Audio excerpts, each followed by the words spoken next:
వరుసగా పార్టీలు మారుతూ సీఎం మినహా అన్ని పదవులు అనుభవించి ఆ సీనియర్ ఎమ్మెల్యే పరిస్థితి ఇప్పుడు విచిత్రంగా తయారైందట.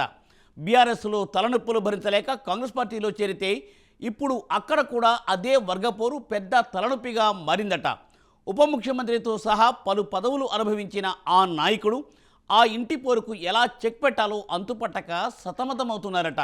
ఈ క్రమంలో తనపై హైకమాండ్కు ఫిర్యాదు చేయడానికి పార్టీలోని వ్యతిరేక వర్గం రెడీ అవ్వడంతో ఇప్పుడు ఆయన టెన్షన్లో పడిపోతున్నారట. డీటెయిల్స్ ఈ స్టోరీలో. ఉమ్మడి వరంగల్ జిల్లా స్టేషన్ ఘన్పూర్ నియోజకవర్గ రాజకీయాలు రాష్ట్ర వ్యాప్తంగా చర్చనీయాంశంగా మారుతున్నాయి. తెలంగాణ రాష్ట్రానికి ఉప ముఖ్యమంత్రులుగా పనిచేసిన ఇద్దరు నేతలు అక్కడివారే. తాటికొండ రాజయ్య, కడియం శ్రీహరి ఇద్దరు మొన్నటి వరకు గులాబీ పార్టీలో ఉన్నవారే. రాజయ్యకు ఉప ముఖ్యమంత్రి పదవి తీసేసి కడియం శ్రీహరికి కట్టబెట్టినప్పటి నుంచి ఇద్దరి మధ్య ఉన్న పోరు తారాస్థాయికి చేరుకుంది. 2023 అసెంబ్లీ ఎన్నికల్లో రాజయ్యను కాదని కడియం శ్రీహరికి కేసీఆర్ టికెట్ ఇవ్వడంతో రాజయ్య వర్గం తీవ్రస్థాయిలో ధ్వజమెత్తింది.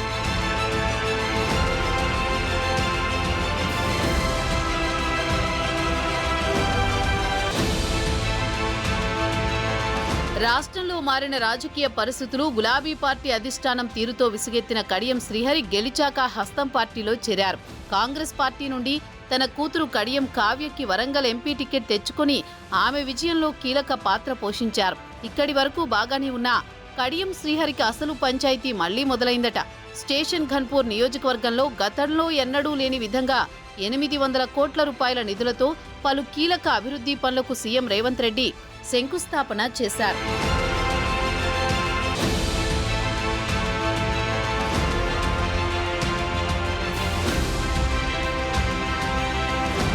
సీఎం పర్యటన సందర్భంగా నియోజకవర్గ వ్యాప్తంగా క్యాడర్తో సమన్వయ సమావేశాలు ఏర్పాటు చేసిన కడియం 2 దశాబ్దాలుగా కాంగ్రెస్ పార్టీలో ఉంటూ ప్రస్తుతం నియోజకవర్గ ఇన్ఛార్జిగా ఉన్న సింగపురం ఇందిరను పక్కన పెట్టారని టాక్ వినిపిస్తోంది.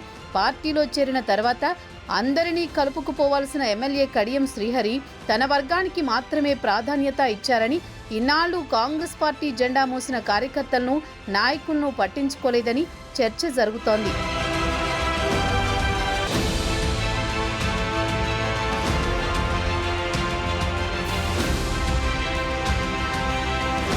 అసెంబ్లీ ఎన్నికల్లో కడియం శ్రీహరికి గట్టి పోటీ ఇచ్చిన పోటమి పాలైన సింగపురం ఇందిరను కావాలనే కార్నర్ చేస్తున్నారని ఇందిర అనుచరులు చెబుతున్నారట. అందుకోసమే సీఎం సభ ఏర్పాట్ల విషయంలోనూ, సీఎంను నియోజకవర్గానికి ఆహ్వానించే విషయంలోనూ ఇందిరకు సమాచారం ఇవ్వలేదట. సాధారణ కార్యకర్తలా ఇందిరను ట్రీట్ చేశారని, అందుకే సీఎం సభకు సైతం ఇందిర డుమ్మా కొట్టారని ఆమె సన్నిహితులు గుసగుసలాడుకుంటున్నారు.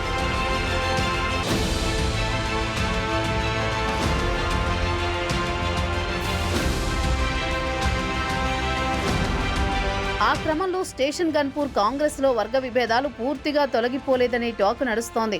చాలా రోజులుగా ఇందిర వర్గం కాంగ్రెస్లోకి వచ్చిన కడియం శ్రీహరి వర్గంతో కలవలేకపోతోందట.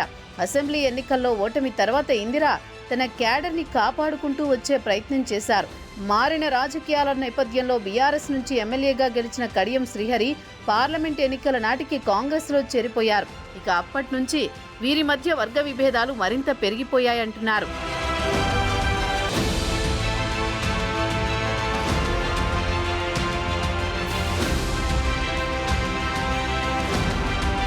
కడియం శ్రీహరి చేరిక సందర్భంగా ఇందిరకి కాంగ్రెస్ పెద్దల నుంచి పలు హామీలు లభించినట్టు చెప్తున్నారు. ఇందిర వర్గీయులకి నామినేటెడ్ పదవులతో పాటు ఇందిరమ్మ ఇళ్ల కమిటీలలో ప్రాధాన్యత ఇస్తామని చెప్పారట. అయితే ఆ హామీలేవి ఇంతకాలం అమలు కాకపోవడంతో ఇందిర వర్గీయులు నిరసన వ్యక్తం చేస్తున్నారు. దీనికి తోడు స్టేషన్ ఘన్పూర్లో జరిగిన పలు అభివృద్ధి కార్యక్రమాలపై ఇందిరకు కనీసం సమాచారం కూడా లేకపోవడంతో ఆమె కూడా అసంతృప్తితో కనిపిస్తున్నారు.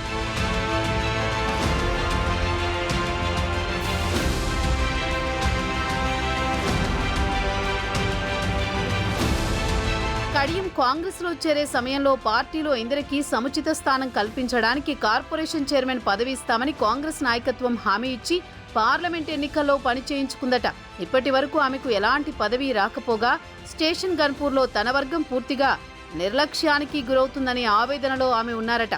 సీఎం సభ సందర్భంగా కూడా కడియం శ్రీహరి ఆమెను నిర్లక్ష్యం చేయడం వల్లే ఆవిడ ఆ సభకి దూరంగా ఉన్నారని ఇందిర వర్గం బహిరంగంగానే చెబుతోంది.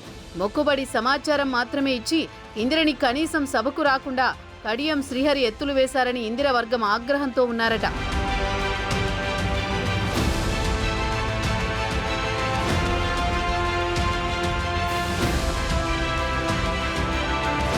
సభకి ఒకరోజు ముందు ఇందిర తన ముఖ్య అనుచరులతో మంతనాలు జరిపి కడియం శ్రీహరి పిలవకపోయినా స్టేషన్ ఘన్పూర్లో సీఎం పాల్గొనే సభకి హాజరైతే ఎలా ఉంటుందని సమాలోచనలు జరిపారట. అయితే కడియం శ్రీహరి వ్యవహార శైలి అధిష్టానానికి తెలిసేందుకైనా ఈ సభకు వెళ్లకూడదని డుమా కొట్టారని ఇందిర వర్గంలో గుసగుసలు వినిపిస్తున్నాయి.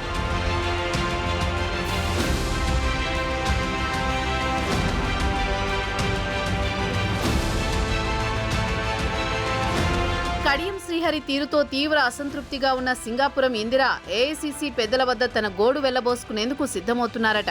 గత ఎన్నికల్లో ఏఐసీసీ పెద్దల అండతోని సింగాపురం ఇందిర టికెట్ తెచ్చుకున్నారని, ఆ స్థాయిలో ప్రభావం చూపగల సత్తా ఇందిరకుందని కాంగ్రెస్ వర్గాల్లో చర్చ జరుగుతోంది. ఆ క్రమంలోనే ఇన్ని రోజులు కడియం శ్రీహరి తీరును లైట్ తీసుకున్న ఇందిర అమీతుమీ తేల్చుకునేందుకు సిద్ధమవుతున్నారట. 20 ఏళ్లుగా కాంగ్రెస్ పార్టీ కోసం కష్టపడితే తనను పక్కన పెడుతున్నారన్న ఆవేదనతో ఏఐసీసీ పెద్దల వద్దే తన విషయం తేల్చుకునేందుకు సిద్ధమవుతున్నారని ఇందిర అనుచరులు చెప్పుకుంటున్నారు. దాంతో ఇందిర ఏం చేయబోతోందని కడియం వర్గీయులు ఆందోళన చెందుతున్నారు. కడియం శ్రీహరి సైతం ఏం జరుగుతుందో అనే అయోమయంలో పడ్డారట.